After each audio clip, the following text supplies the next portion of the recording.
दोस्तों हम सभी लोग बिग बिलियन डे सेल का इंतजार कर रहे हैं और इसमें 1-2 दिन ही बच रहे हैं, लेकिन उससे पहले यूट्यूब के ऊपर कुछ ऐसी एडवर्टाइजमेंट भी देखने को मिल रही है फ्लिपकार्ट की, जिसके अंदर जैसे ही आप शॉप नाउ पे क्लिक करते हो तो आपको देखने को क्या मिलता है। आईफोन 14 प्रो मैक्स आपको सिर्फ 1592 रुपए का मिल रहा है। गैलेक्सी S22 अल्ट्रा आपको सिर्फ 1592 रुपए का मिल रहा है, मतलब सेम रेट है दोनों का। एप्पल वॉच अल्ट्रा आपको 900 रुपए की देखने को मिल रही है और LG का 1.5 टन का AC कितने रुपए का देखने को मिलता है, 650 रुपए का देखने को मिलता है। मतलब इतने की तो सर्विस हो जाती है किसी भी AC की, और साल में 2 बार करवाओ तो भैया 1300 रुपए खर्च हो जाते हैं, लेकिन उससे आधे में ये 1.5 टन का AC दे रहे हैं। तो इस तरीके की फेक एडवर्टाइजमेंट यूट्यूब के शॉर्ट्स के ऊपर ही चल रही है। जब आप शॉर्ट्स देखते हो उसको स्वाइप करते रहोगे ना, इस तरीके की एड्स आपको देखने को मिल जाएगी, जहां पर आप जैसे ही शॉप नाउ पे क्लिक करोगे तो वो किसी अलग ही वेबसाइट के ऊपर ले जाएगा, जो कि एक फिशिंग अटैक कह सकते हैं, क्योंकि इसके अंदर आपको वेबसाइट तो बिल्कुल सेम देखने को मिलेगी कि एग्जैक्ट फ्लिपकार्ट जैसी ही वेबसाइट है, लेकिन ये फ्लिपकार्ट नहीं होगी। दरअसल ऊपर जब आप इसका डोमेन चेक करोगे तो ये अलग से ही डोमेन की वेबसाइट होगी। तो सबसे पहले ऐसी वेबसाइट्स के ऊपर आपको क्लिक नहीं करना है, और जैसे ही आप क्लिक कर दोगे तो डोमेन चेक कर लेना, डोमेन बिल्कुल अलग होगा। तो यहाँ पर बिल्कुल एग्जैक्ट रिप्लिका बना रखा है फ्लिपकार्ट का, लेकिन वहां पर सब कुछ फेक है, कुछ आपको नहीं मिलने वाला। सिर्फ आप गवाओगे अपने पैसे इन चक्करों में पड़ के कि भैया फ्लिपकार्ट की वो सेल याद आ गई मुझे, जो 1 रुपए में पता नहीं क्या क्या चीजें दे देते थे। सो ऐसा कुछ भी नहीं है, यहाँ पे आपको कुछ नहीं मिलने वाला, बस आप अपने पता नहीं कितने रुपए गवा दोगे इन चक्करों में पड़ के। क्या पता आपकी कार्ड की डिटेल भी इनके पास में पहुंच जाए, सिर्फ लालच के चलते कि भैया 1600 रुपए कह लो यार, 8 रुपए का क्या देखना। मतलब गैलेक्सी S22 अल्ट्रा मिल रहा है आपको 1600 रुपए में, मतलब 1.5 टन का तुम्हें AC मिल रहा है 650 रुपए में, और क्या चाहिए। लेकिन उसमें होगा क्या कि आप अपनी कार्ड की डिटेल यहाँ पर डालोगे और सारी डिटेल इनको देने के बाद में ये आपका बैंक खाली कर देंगे। तो इस तरीके की चीज़ों में मत पड़ो। मैं तो हैरान हूँ कि यूट्यूब के ऊपर इस तरीके की एडवर्टाइजमेंट चल कैसे रही है, क्योंकि इससे पहले भी कुछ महीनों पहले ही मैंने बात करी थी जहाँ पर एप्पल अल्ट्रा वॉच की एक एडवर्टाइजमेंट चल रही थी, जिसके अंदर आपको मुश्किल से 2500 रुपए में अल्ट्रा वॉच मिल रही थी,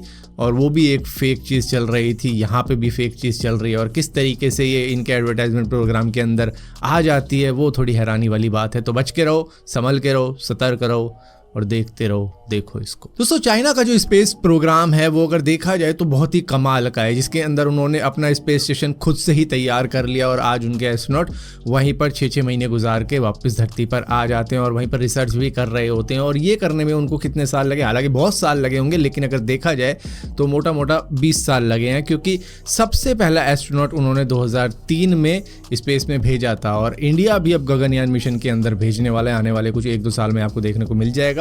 और उसके बाद में इंडिया का एक बहुत बड़ा प्लान है, जो कि इसरो के चीफ एस सोमनाथ जी ने रिवील किया है कि आने वाले 20 सालों के अंदर अंदर आप देख लोगे कि इंडिया का भी स्पेस स्टेशन मॉड्यूल लॉन्च कर दिया जाएगा स्पेस में, और फिर उसके अंदर एस्ट्रोनॉट हमारे रिसर्च किया करेंगे, और धीरे धीरे हम अपने बाकी के मॉड्यूल जोड़कर उसको कंप्लीट अपना स्पेस स्टेशन बना लेंगे। हमें किसी और देश की जरूरत नहीं पड़ने वाली अपने स्पेस मिशन के लिए। सो दोस्तों आज से क्रिकेट वर्ल्ड कप की शुरुआत हो चुकी है, जहां पर न्यूजीलैंड वर्सेस इंग्लैंड का सबसे पहला मैच आज हुआ। यहां पर एक चीज देखने को मिली कि ओपनिंग सेरेमनी हुई नहीं इस वर्ल्ड कप की, जिसको लोग देख के हैरान हो गए कि भाई क्यों ओपनिंग सेरेमनी नहीं। तो यहाँ पर ना BCCI ने इसके ऊपर कोई जवाब दिया, ना ICC ने इसके ऊपर कोई जवाब दिया। ऐसा लग रहा है कि इनका कोई प्लान ही नहीं था कि वर्ल्ड कप की ओपनिंग सेरेमनी करें, क्योंकि इंग्लैंड वर्सेस न्यूजीलैंड का मैच था। स्टेडियम में मुश्किल से 4 बंदे होंगे, वो भी शायद गेट के गार्ड होंगे, वो खोल के आ गए होंगे, वहाँ बैठ गए होंगे, क्योंकि कोई आ ही नहीं रहा था देखने के लिए। तो उन्होंने कहा ताला ही क्या मारना है यहाँ पे, और सब ऐसे ही आ गए, बस मुंह धो के आ गए और खेलने लगे हो कि भाई चलो भाई शुरू करो, अब देखो मैं क्या करता हूँ। तो इस तरीके से मैच की शुरुआत हुई और ओपनिंग सेरेमनी किसी को देखने को मिली। हाँ, अगर इंडिया वर्सेस पाकिस्तान का मैच पहला रख देते तो भैया क्या ग्रैंड ओपनिंग सेरेमनी होती, वो तो अंदाजा ही लगाया जा सकता है। अब मेरे ख्याल से ओपनिंग सेरेमनी ये इंडिया वर्सेस पाकिस्तान के मैच में देखने को मिलेगी, हालांकि ऑफिशियली नहीं होने वाली, लेकिन फिर भी वो मैच ही ऐसा होगा कि मतलब लगेगा लोगों को कि अच्छा आज से शुरू हुआ है असली वर्ल्ड कप। तो दोस्तों कनाडा के अंदर रेंट इतने ज्यादा बढ़ चुके हैं, घरों के हाउसिंग प्राइसेस इतने ज्यादा बढ़ चुके हैं कि भैया लोगों से अब अफोर्ड नहीं हो रहे हैं घर की, जिससे कि वो वहां पर रह पाए। तो मतलब हालात वहाँ पर होमलेस लोगों के ऐसे हो चुके हैं जैसे कि यूएस के न्यूयॉर्क के अंदर हो चुके हैं। हालांकि न्यूयॉर्क का मुकाबला तो कहीं भी नहीं हो पा रहा है, लेकिन हाँ कनाडा के अंदर अब विजिबल होमलेस पीपल दिखने लग चुके हैं। अगर 3 साल पहले का देखा जाए हाल तो इतना कुछ था भी नहीं वहाँ पे, लेकिन मॉन्ट्रियल से 80 किलोमीटर दूर एक ग्रैनबी नाम की एक जगह है, उसके कब्रिस्तान के अंदर भी लोगों ने टेम्परेरी कैंप लगा रखे हैं वहाँ पर रहने के लिए। हालात ये हैं कि लोगों को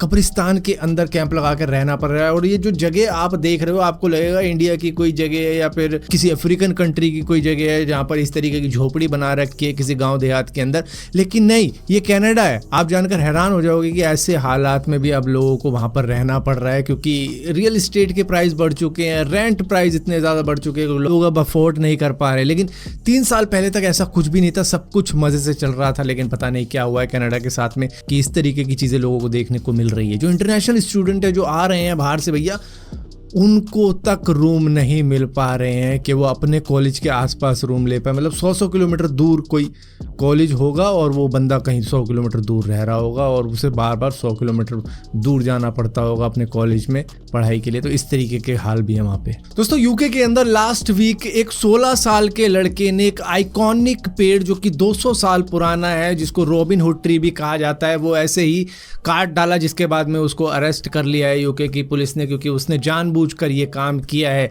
ये पेड़ काफ़ी ज़्यादा फेमस था और लोग दुनिया भर से इसको देखने के लिए भी आते थे, जो कि हेड्रियन वॉल जो कि मतलब हिस्टोरिक रोमन लैंडमार्क है, उस जगह पर देखते हुए जाते थे इसको। ये 200 साल पुराना पेड़ था, ये भी नहीं कि कोई 20 साल पुराना पेड़ हो, ये 200 साल पुराना पेड़ था जिसको बस ऐसे ही किसी मनचला ने काट दिया अपने मज़े के लिए या फिर किसी टिकटॉक वीडियो के लिए।